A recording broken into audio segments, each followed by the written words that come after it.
Hi, this is Dr. Michelle Robin with Small Changes, Big Shifts, Building Rhythm and Resilience. And I believe if you'll change one thing a month, one thing for the next 12 months, you'll change your life forever. Thanks for joining me on the journey.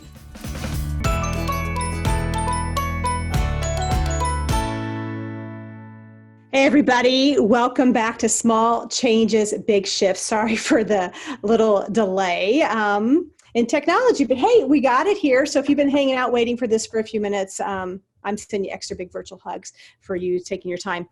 Well, it has been so much fun on this building rhythm and resilience series that I was hanging out with some friends, social distancing, but just not more than 6 people, 6 to 8 people. That's kind of my new jam right now.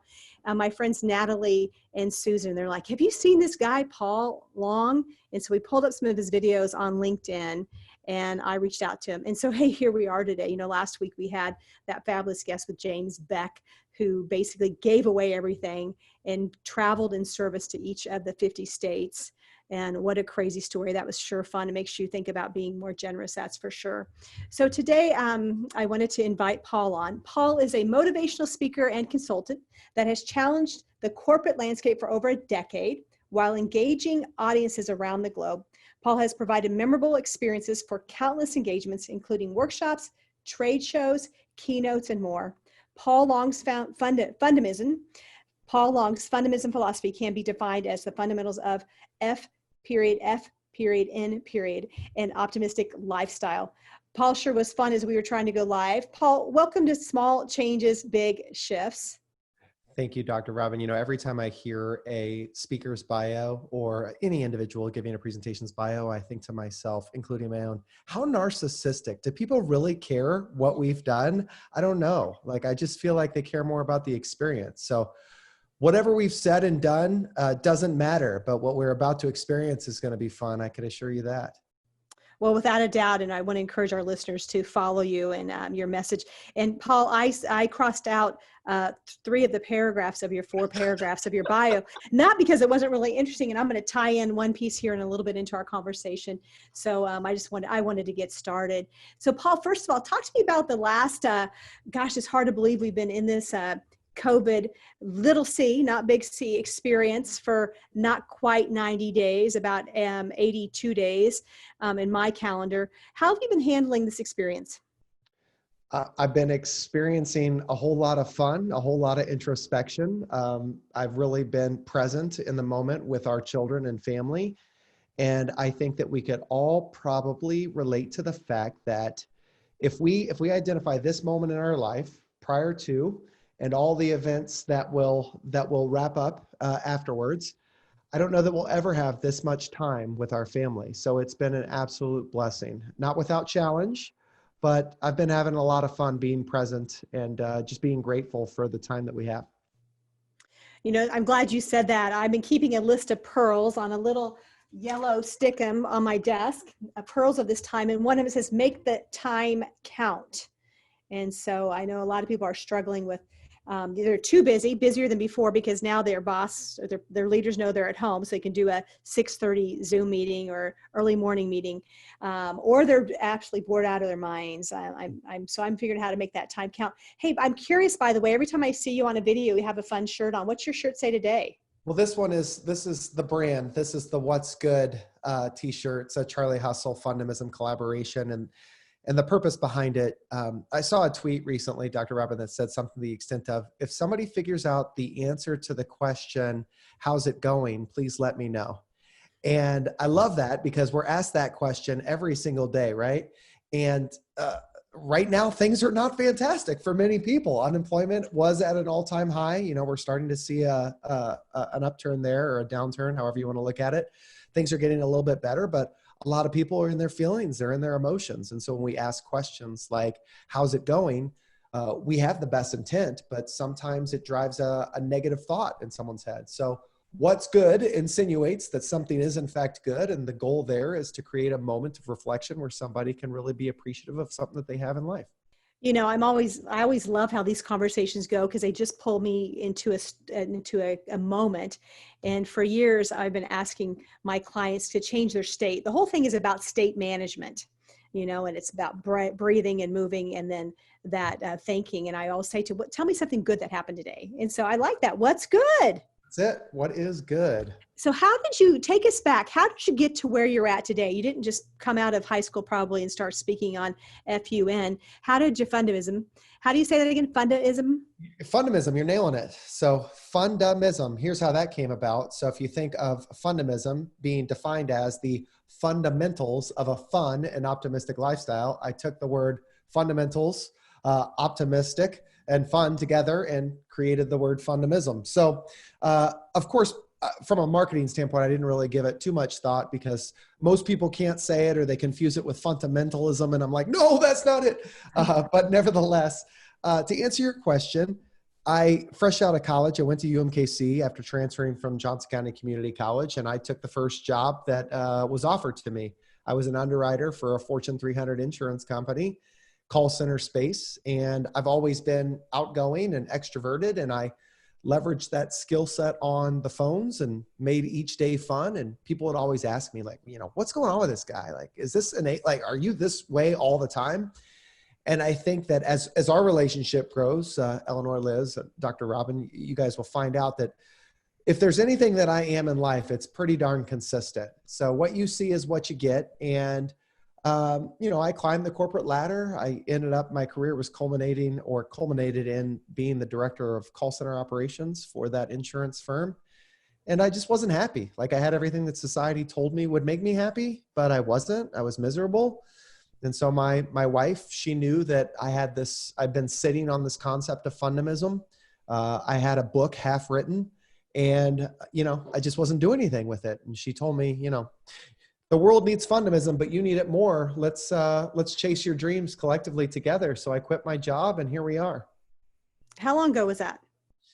That was roughly, 4 years ago. But I will say that the speaking just picked up about 2.5 years ago. So funny story, we started pursuing FUNdamism, but I had no idea what it was. Like, I didn't know if I was a consultant firm. I didn't even know that speaking was a deal. Like, I recall very specifically a speaker that I had the opportunity to see years ago by the name of Keith Harrell that just wowed me. I was like, whoa, like, I love this guy. Attitude is everything, and Mr. Super Fantastic, and the ear gate and closing off negativity. But even when I saw that and I was consuming his information, I didn't realize that that was an occupation. So when I quit the insurance company, what ultimately ended up happening is I jumped straight back into consulting. And so I was a 1099 contractor facilitating small workshops on customer service, leadership development, and sales skills. That contract dried up, and I was forced to figure out what in the heck FUNdamism was. And when I say forced, I mean, we had zero revenue. Everything was being charged to a credit card. And so it was trial by fire. Coincidentally, I got a call from a gentleman that asked me if I had ever done a keynote before, because he was double booked for the Golf Course Superintendents Association of America. And I said I hadn't, but I would love to do it. So I did it. Got a call about 2 to 3 weeks later from a speakers bureau who wanted to book me for an event. And then it was just like dominoes, like just event after event after event. And so I've been speaking for about 2.5 years. And the first 2 years, I've had 100 events, both years consecutively. And, I'm on pace for, I believe 2021 is going to be the biggest year for a lot of people in our world as a result of just coming through to the other side on this thing. Well, I've got about 15 questions. Let me start with the obvious. So let me start with the obvious one. And by the way, and they're not on my notes. These are ones that are just coming through our conversation. I love it. So here you are, a big extrovert. You get on COVID lockdown, or QL, quarantine life. How are you coping? Well, so first of all, the biggest challenge for me as an individual is I find a lot of my value, my perceived and defined value, is in giving to others. And what I have to give is energy, enthusiasm, provocative thought, potentially through experiences and whatever it may be. And quarantine life started, I didn't have that platform. I mean, not news to you that not only was I'm sure you were a business that obviously could probably still operate. Is that accurate? We took a dive about 75% the first few weeks. Wow. An essential business, you could still stay open, but obviously Right. impacted your client base. Well, the event space, it was null. Like you can't do live events anymore. And so, what's interesting about that is I would think that fear would set in, and I would think, well, what am I going to do from a revenue standpoint? But that wasn't what was consuming my mind. What was consuming my mind is, how am I going to offer value? Like, what am I going to do to feel good about myself? So the answer, very long-winded speaker's verbose answer to your question is, I started throwing all my energy into providing some element of entertainment and thought. And I landed on the decision to do music videos every single morning. So defining, or rather finding a song that meant something to me, that had a very specific message, starting this particular karaoke style video with a little 1 minute of content, self-reflection or purposeful message, and then singing and dancing like the idiot that I am and embracing my shenanigans. So that's really how I've been coping. What a powerful word, embracing. So you kind of embracing this time so that you could become your best version. And I got to see some of those videos, and they're funny. So I'm going to encourage you. By the way, what's your song today? Maybe, well, actually, don't tell us your song. Maybe you'll give us a little bit of your shenanigans as we start to wrap up today. Perfect. In a little bit. So you mentioned Eargate, and Yes. you heard Mr. Harrell, I think you said his name was, and he talked about Eargate. And this is such an important time for people to have their ears open, yet have a gate. So talk a little bit what that triggers in you when I say that. Well, so it triggers, first of all, the thought of the experience and memorable moment that I had that day with Keith Harrell. Again, not knowing what that was, I just took it as an experience. What's interesting about that whole concept is people will go to a movie and they'll say, was it good? Was it good? Did you like the movie? My mom, she's checking out the reviews. Well, the reviews were terrible, so I'm not going to watch it. I just go to the movies to be entertained. Like the question is, did it get me out of here and get me into a different space? And so that's kind of how I take in things. So when you ask me, what comes to your mind when you think of Eargate, it's really, it's digesting and receiving the things that I feel are going to make a difference in my life. FUNdamism is defined as the fundamentals of a fun and optimistic lifestyle. I gravitate more towards the things that lift me up as opposed to the things that tear me down. And what that means is sometimes you got to close the gate on the people that aren't bringing strength or consistently bringing drama, or, so much of what you do in your space, pain, while it can be attributed to physical attributes, a lot of it can be mental as well. And so changing your mindset and throwing your energy elsewhere can make a significant difference in your physical being as well. So the gate opens and closes. Sometimes, depending on how your mindset falls, it's probably a little more open than it needs to be. So I guess it's just being more aware of where you are and understanding who and what you're letting in. Well, first of all, I hope that our followers today are realizing what the treat they're getting, and that they're opening their gates to hear this fun F.U.N. conversation with Paul Long today, my guest. And the word aware, I always think of this from my friend Wendy Bash, one of her mentors, says, when you're aware, you're halfway there. And so it's fascinating too, when I think about, you brought up pain, Paul, and when I see clients, I can see somebody with the absolute worst spine, and they're actually in pretty good space, and they're not complaining of a lot of pain. Oh, you know what, I have on a scale of 1 to 10, 10 being horrible, I'm like a 2, and I look at their x-rays, I'm like, holy smokes. And I can see somebody who has an x-ray that's a 2 and their pain level is a 10. So it's a perfect analogy on why this shows small changes, big shifts. We like to focus on whole person health. Well, it's not just what you put in your mind, it's what you put on your body, what you put in your body, and how you're moving. So I would be remiss if I didn't. We're in a very transformational time right now. We're in the fork in the road in this country.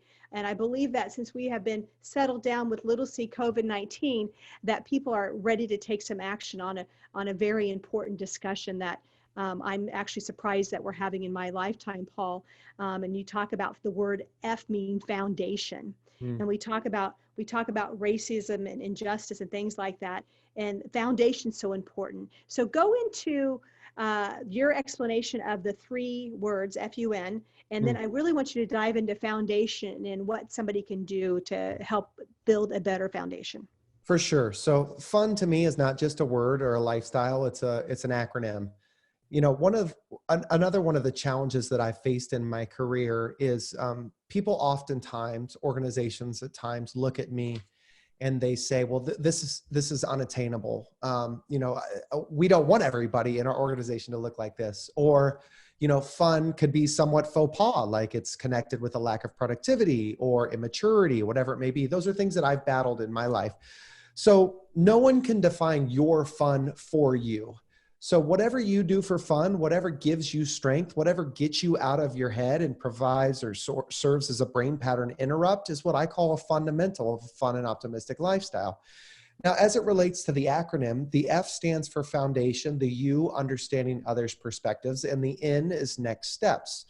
If we really dive into the foundation is everything that you are, everything that you've become, everything that you stand for, your core values, the way that you speak, how you communicate verbally and non-verbally.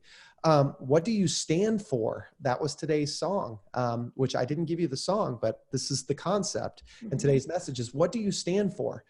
So many people right now are fearful. They're fearful of speaking what they feel is true. And there are others in this world that are far more willing to share what they feel is true, almost to a detriment.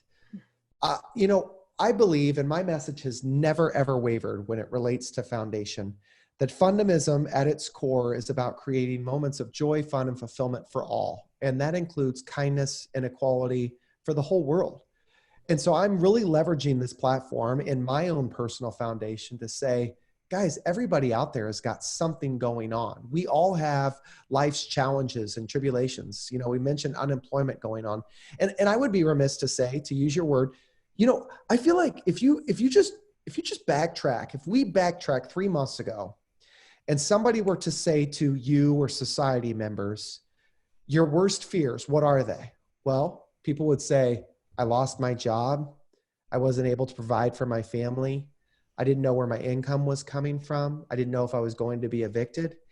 Boom, COVID hits. Now everybody's living it. Oh my gosh, I don't have an income. I don't have revenue. I don't know what to do. What am I going to do? My worst fears are coming true. Now we're 2 months coming up on 3. And guess what? For the most part, you're still standing. Yeah, I mean, it sucked. Like, you didn't get evicted. I mean, I don't think a lot of people got evicted in this time. I know that maybe we struggled, putting food on the table and whatnot, but our worst fears were realized and we're coming through, and it's showcasing the fact that our foundation, the one that we built, has gotten us to a moment where we could overcome and achieve whatever we self-actualize, whatever we feel we can.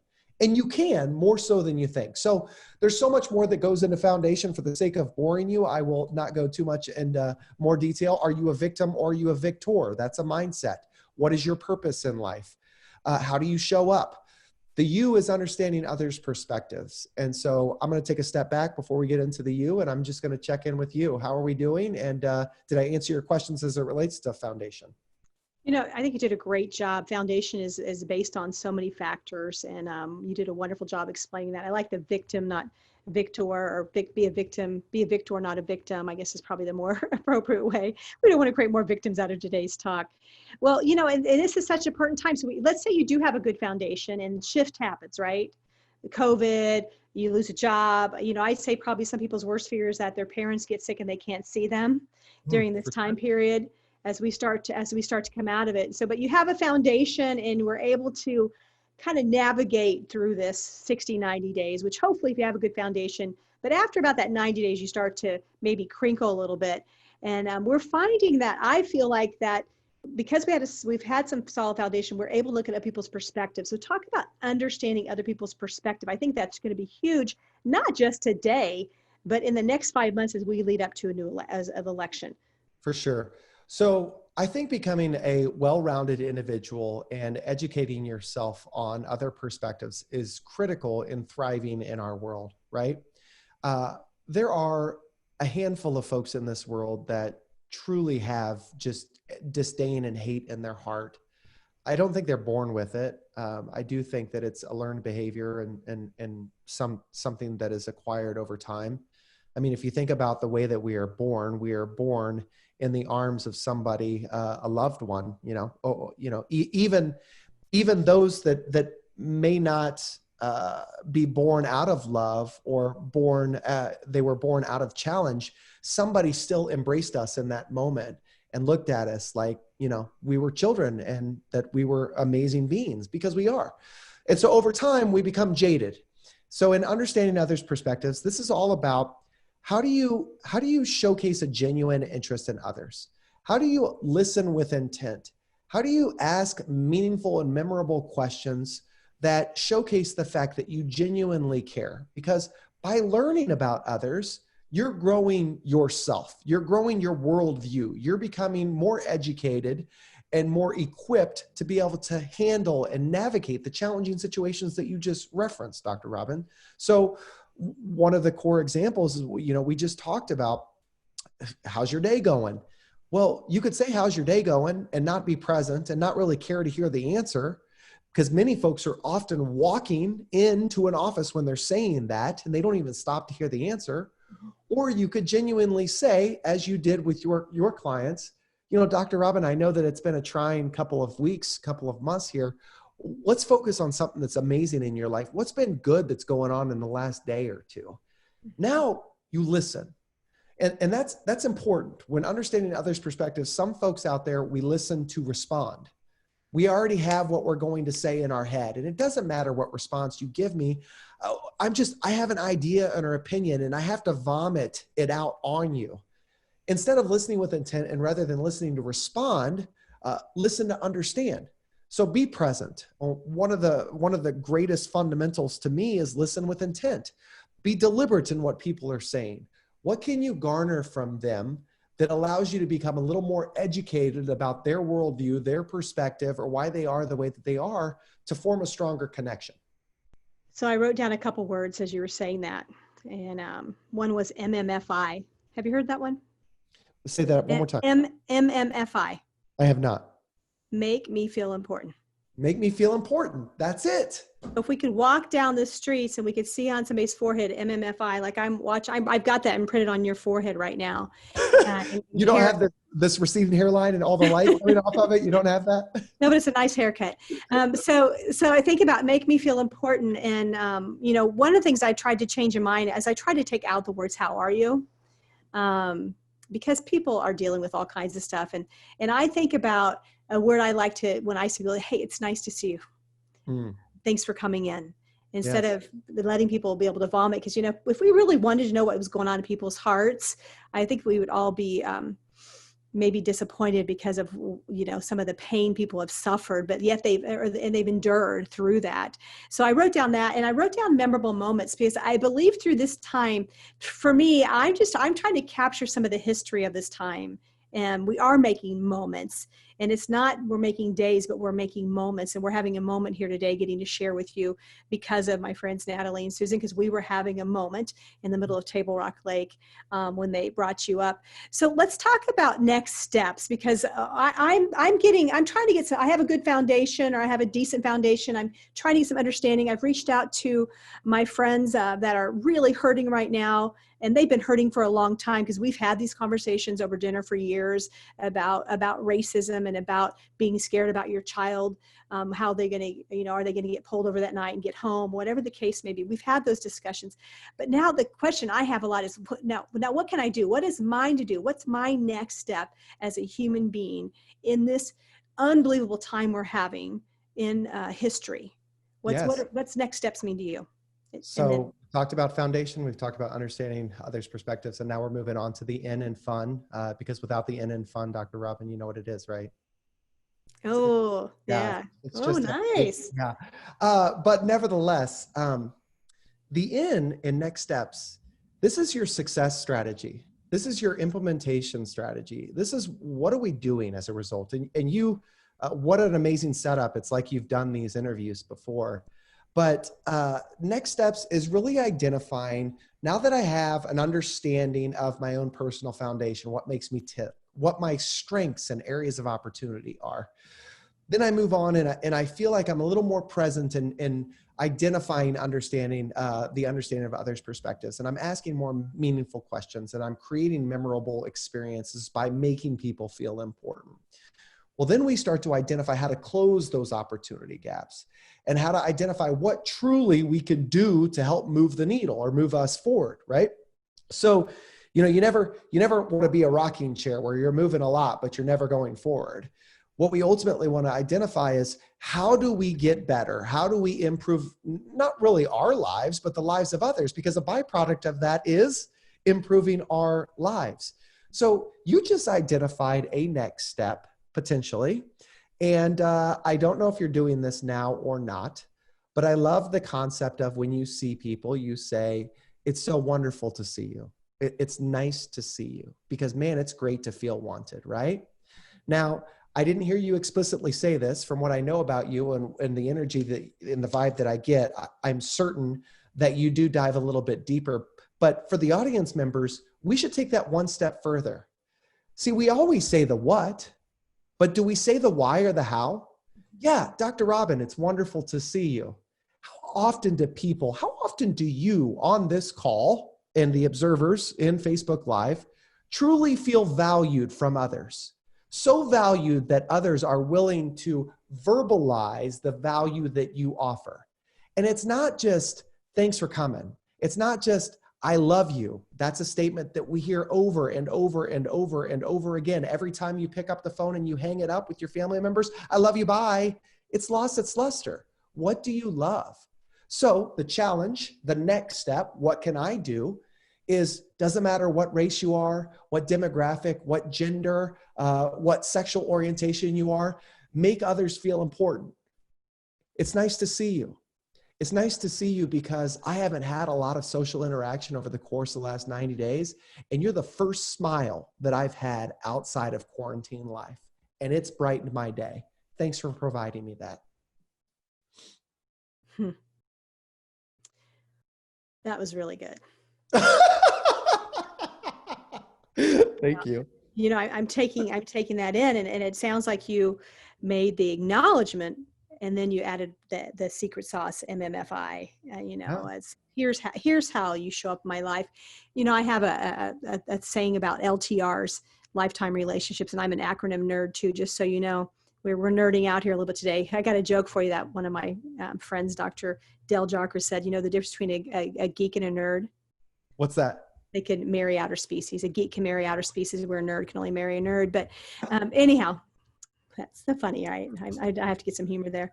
So just thinking about how do you, and it's really showing up, and how can you show up for people? And when you have physical pain or emotional pain, it's really hard to show up, because you're thinking about, oh, I got a bellyache, or I've got a headache today, or I don't feel very well. And that's why it's important on this show, Small Changes, Big Shifts. We talk about whole person health, is how do you take care of your mechanical, chemical, energetical, psycho-spiritual. And Paul, we're really in the psycho-spiritual quadrant right now, and we're jamming that out today, but realizing that you've got to take care of those other aspects so that you can feel like you can share words of wisdom with people. So I'm curious, Paul, when you are out in the public, pre-COVID, speaking to a group of people, what are some of the responses you get from your F.U.N, FUN acronym? Well, so I'm sure there's people that love it. I'm sure there's people that hate it. Historically, what I found when I go out and do live events, very few people ever verbalize that it didn't connect. I don't know what drives that phenomenon. I think that part of it is the way that we show up. And what I mean by that is, I'm an individual that truly cares about those with whom I interact. And so whether my message resonates with you or doesn't resonate with you, when you hear the passion that I have for FUN and the acronym, and understanding others' perspectives, and creating lives full of joy, fun, and fulfillment for others, and even the story of young Noah Wilson, it's very hard for you to hear any of that or look at what I'm saying and say, oh, that's bull crap. No one wants to live a life full of joy, fun, and fulfillment. Or, how could you hate on somebody that's bringing awareness to pediatric cancer research? So I guess my point is, I don't know if everybody loves it, Dr. Robin. I know that I very rarely hear anybody say that it doesn't resonate. And that's I think that's partly created because I don't throw a lot of hate into the world. So the universe giveth and the universe taketh away. I believe that whatever you feel, whatever you think, I love this concept of rhythm and resiliency. Rhythm and resiliency. Whenever I see the word rhythm and resiliency, I'm immediately brought to the mindfulness space, and specifically how we're all just balls of energy and vibrations navigating the world, right? And rhythm truly speaks to me, as evidenced by the music videos and some of the things that I do. But when I think about vibrations and what frequency that we're operating at, if the vibration that I'm operating at, the frequency that I'm throwing out into the world is one that's consistently showering people with praise and love and kindness, then those that don't operate at that same frequency or don't vibrate the same, they are mitigated from my perspective. Do they exist? 100%. But it's just like they're less visible, if that makes any sense. You've shut your ear to them. You've closed the ear gate. That's right. That is right. You've closed the ear gate. Well, on this show, I'm a big, like I said, word nerd. We like to celebrate, guide, connect, which provide hope. And you're doing that through your message, What's Good, and Foundation, Understanding, and Next. I want to celebrate you because of the work you're doing with Noah Wilson. And so, and the Kansas City Royals celebrated you in 2016 as you were a fan of the year. How cool is that? My friend Mindy Corcoran got to be a fan of the year too. That's very awesome. Talk about Noah and how it really helped, how he's given you so much joy in your life. Well, so we met Noah Wilson through the 2014 runs of the World Series, and it was local news here in Kansas City.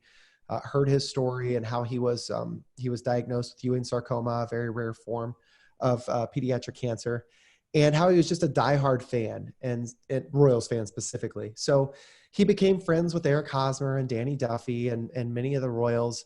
And I had seen his story, but never connected with him. And through a mutual friend by the name of Tim Grimes, we were invited to come meet Noah Wilson in the hospital. And our worldview is significantly impacted by what we are exposed to and what we experience in life. I've never been exposed or really exposed isn't the word. I've never really been immersed in the life of challenge, specifically of children that are dealing with significant illnesses. Like I've seen it out and about, but I never saw it. You know what I mean? I never saw the pain and strife on a parent's face when they're consistently going to Children's Mercy over and over and over again, and you don't know what the outcome is going to be. And the one thing that you love more than anything in this world is threatened and be taken away. I mean, I'm a father, so I think about that often. So when I met Noah and I saw his little beautiful baby bald head at the age of 6, and the smile on his father, Scott Wilson, and how this boy made the most of a very challenging situation and bringing awareness to pediatric cancer research, and understood the joy that a bandage could bring others, and created a 501c3. I thought, man, perspective, right? I mean, no matter what we face in the world, no matter what I ever go through, it will pale in comparison to losing a child or the battle that Noah faced. And so I always have that, like that is always with me, that feeling. And, I don't share this story very often because I will inevitably cry, and it's probably deeper than a lot of people want to get. But one of the most memorable experiences in the moment that my life truly changed was when Noah, he actually beat Ewing sarcoma cancer. But a lot of people don't know that the same medicine that we give these children today hasn't really advanced much in the treatment of cancer. And so what happened was a known side effect of the drugs that we were giving him for Ewing sarcoma actually created a secondary form of cancer and leukemia. And so he got significantly ill. He was in a medically induced coma, and his parents invited me to come up and see him. I went into the hospital room, and I remember Deb Wilson holding his hand, and I remember his hair was growing back. He looked like a little tennis ball. It was so cute.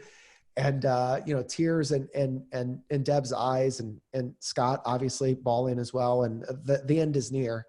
And Scott says, say something to him, Paul. And I'm like, what the hell do I say? Like, seeing that was such an impactful moment on my life and everything that I do, that I made a commitment that day that no matter what I do, I'm going to be committed and aligned with Noah's Vantage Project. So much so that my time as president, we have term limits, and Scott's consistently like, what are we going to do without you? And I'm like, dude, I'm a ride or die. Don't ever worry about that. I'm always going to be around. Did I answer your question? I don't know. I don't know if I answered your question. Well, we wanted to celebrate you for the work you're just for adding fun and perspective and encouraging people during this time. And you're not getting out of that dance, by the way. We got plenty of time. And so with Noah's Bandage project. And there's nothing like getting to be with somebody that, you're going to tear me up. I'm thinking about this COVID thing we're in. When I started practicing 28 years ago, one of my first patient was a young woman who had HIV. She was 21, and had sex and got HIV. And so AIDS was the thing when I first started. And, we had the fear about blood. Now we have the fear about air. So it's just fascinating as you look back on the journey, and you just kind of say, okay, God, tell me more. Tell me more about this journey. So we're celebrating you. I want to ask you a guidance question. And I think you've given us lots of guidance throughout the thing. And I want to say thank you to Eleanor for capturing that. And we'll be sharing this on the show notes with you and our listeners today. How can people gravitate towards things that give us strength? Because we're in a time where we've got to really dig in, and we've got to find that strength, whether you're dealing with a sick child or a parent transitioning that you can't see, or you're wondering, how am I going to pay my rent?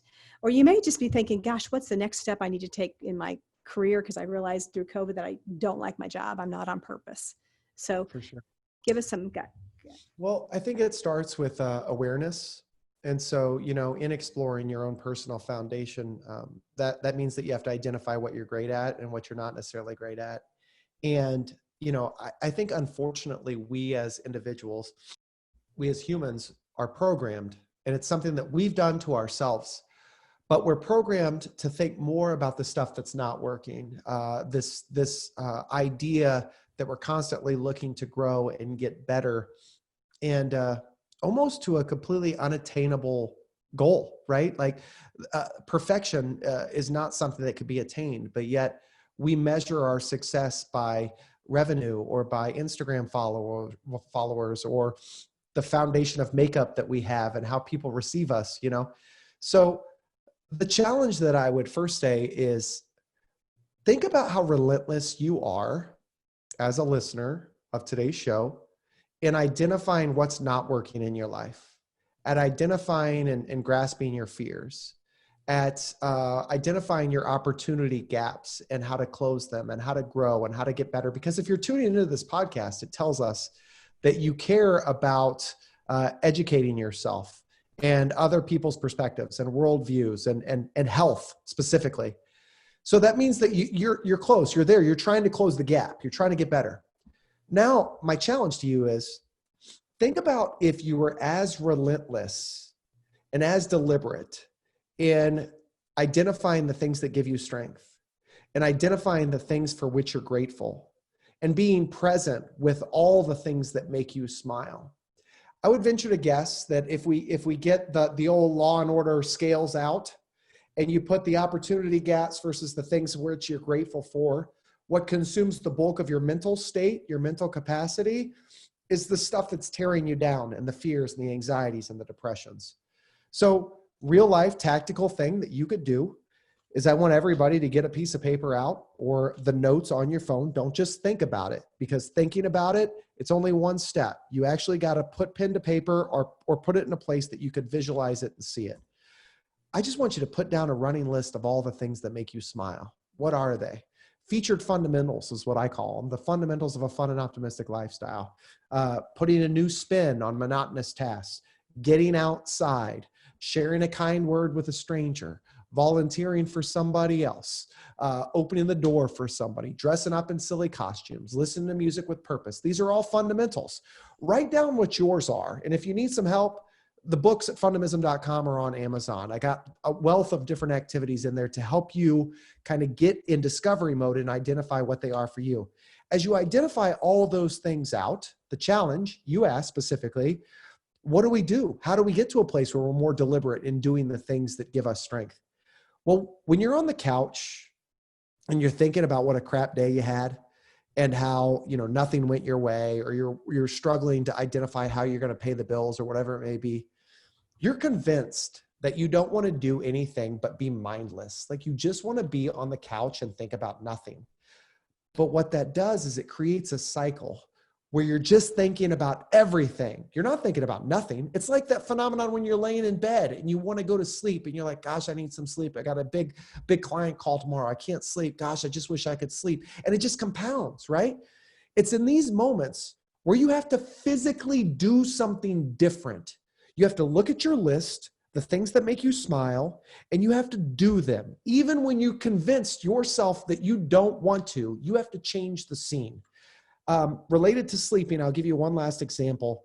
Our daughter at 7 years old, she's a young lady that struggles just being captivated in singular attention. Like she's so focused, what fun things are we going to do today? What fun things are we going to do today?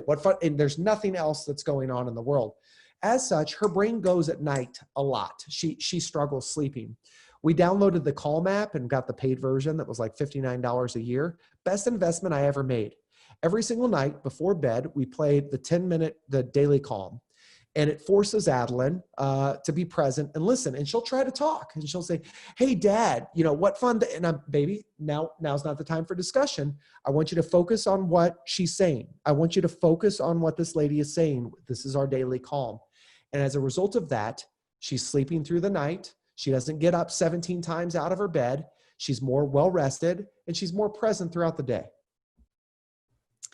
That's such a great tool. I really enjoy that. I actually also love the 5-minute journal app where you kind of gratitude, but then you write, what's going to make today great? I actually love that question as much as gratitude, because I find that in the back of my mind, when I write down those 3 things that's going to make my day great, I've got my attention is going where that intention's at. So just some wonderful wisdom. Give us how people can connect with you again. You kind of slipped it in there.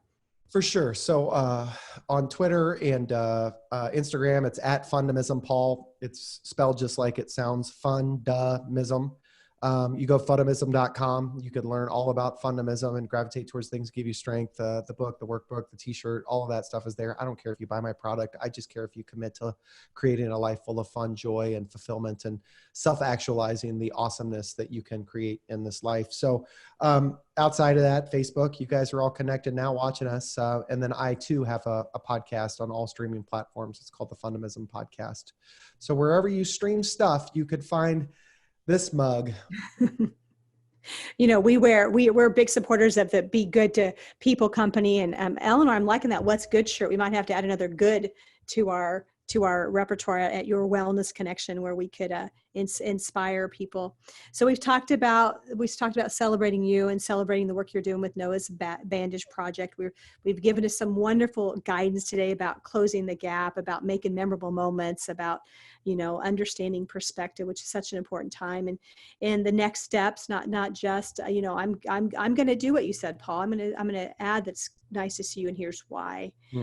If I truly mean it. Sometimes it's not nice to see someone. People are like, I cannot believe she said that. She's so nice. I want to be authentically nice. But sometimes there's energy drains. I'll go there. I've got to shut my ear gate. That's my other word today from your conversation. Paul, I think I know the answer to this. As we go to hope, we believe one of the things that has come through this Rhythm and Resilience series that we did in April, that we were carrying on now, is been medicine. We believe everybody has a medicine they give. What would you say your medicine is that you give to the world? I think it's just experience. The medicine for me is experience and the beauty and love and kindness that is out there in the world if you're paying close attention to it. And so just as you pay attention to the crap that's not working, like the love is there. The world, you know, everybody has a heightened sense of violence and hate and political divide and racism and all that stuff. It's no different today than it was 20 years ago. It's just, we're so hypersensitive to it, and we immerse ourselves in it. And because it's readily available at every turn, you know, one of the worst things that you could do every single day when you wake up in the morning is immediately grab your phone. Yet I do it every day. And so the first thing I do is I get on Twitter. Well, what is Twitter full of? It's everything that's bad in the world. So, you know, to answer your question, it's all about just recognizing the goodness that there is. And it's there if you pay attention. Well, we're going to start to wrap up the show now, and I would encourage you to connect with Paul Long. Once again, I found him. I watched his videos on LinkedIn. I love the LinkedIn, and hopefully one day soon, just to give you a heads up, we're going to be going to StreamYard next week. So this will be a different platform, and I'm figuring it out, and it'll go Facebook Live, and then soon, once we get approved, it'll go on LinkedIn as well. And so you can stalk, you could follow Paul there and learn about his stuff he's doing. That's what I did. I just kind of stalk people that inspire me. And so Paul, you inspire me to have more fun. I can be serious. And so thank you for that today. It makes me even emotional thinking about having more fun, because I'm kind of a nose to the ground person, because I'm really on purpose. I know exactly why God put me on the planet, but I don't think God wants me to do it without having fun. So you inspire me for that. You've exposed us to some really great thoughts today. I want to encourage our followers today to get the book, Paul's book, F.U.N, and work with your kids this weekend. This summer, if you're wondering, what can I do to give my child meaningful life skills?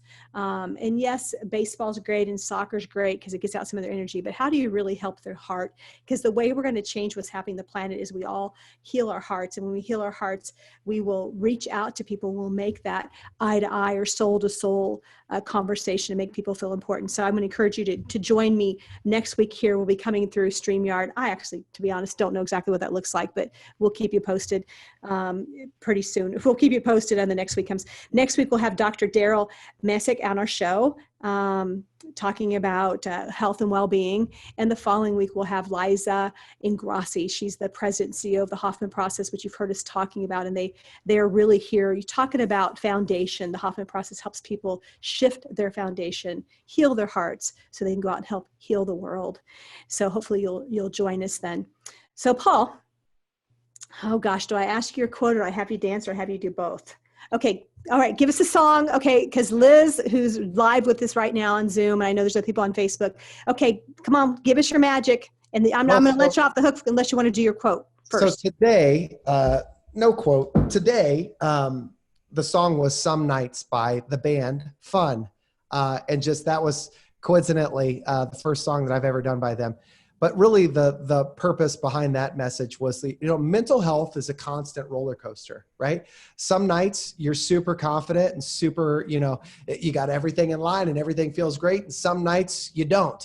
And so it really boils down to, what do you stand for? And so I really enjoyed today's message, but the one that I'm going to give you was yesterday's. And this was quite possibly my favorite because I seen this movie and it made me feel so amazing. Again, artistry and the creative spirit and the willingness to set aside perceptions and the fear of what others think of you and just show up as your authentic self.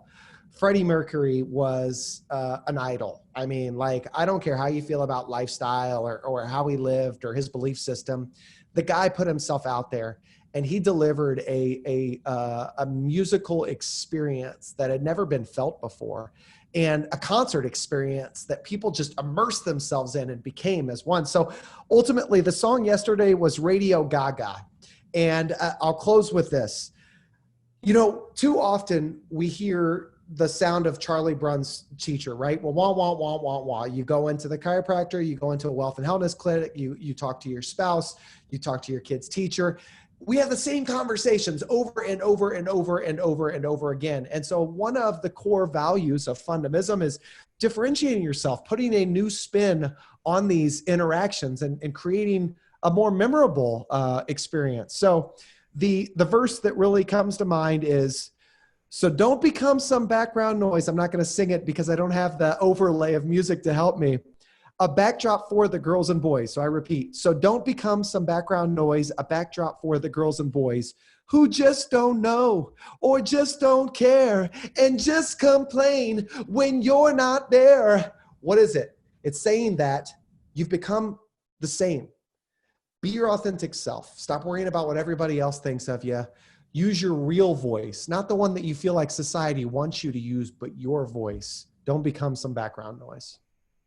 In other words, be you. Yeah. Be you. All right. Well, hey, I'm going to give you a round of a high five here. Thanks for joining me on Small Changes, Big Shifts. To all our followers and listeners today, thank you. Hey, I'm sure you heard something in this message with Paul today. Share it with your friends and family.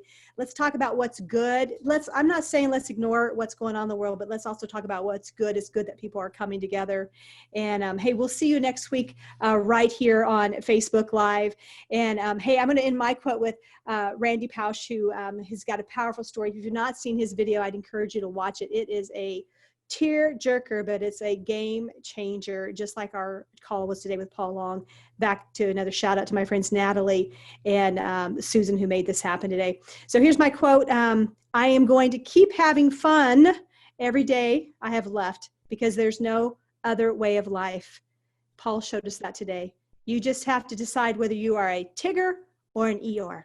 So go out there and be a Tigger. Have a great day. Hey, we'll chat soon. Blessings to all of you. I sure appreciate you listening to Small Changes, Big Shifts. If you go to the website, smallchangesbigshifts.com, we'll have the show notes ready for you there. If this episode inspired you to make a small change that will lead to a big shift, please share with a friend. You can catch our episode on Apple, Google, Spotify, YouTube, and our website. And if you feel like it, please leave a rating or a comment. Be sure to subscribe so you can catch our episode next week. Blessings to you.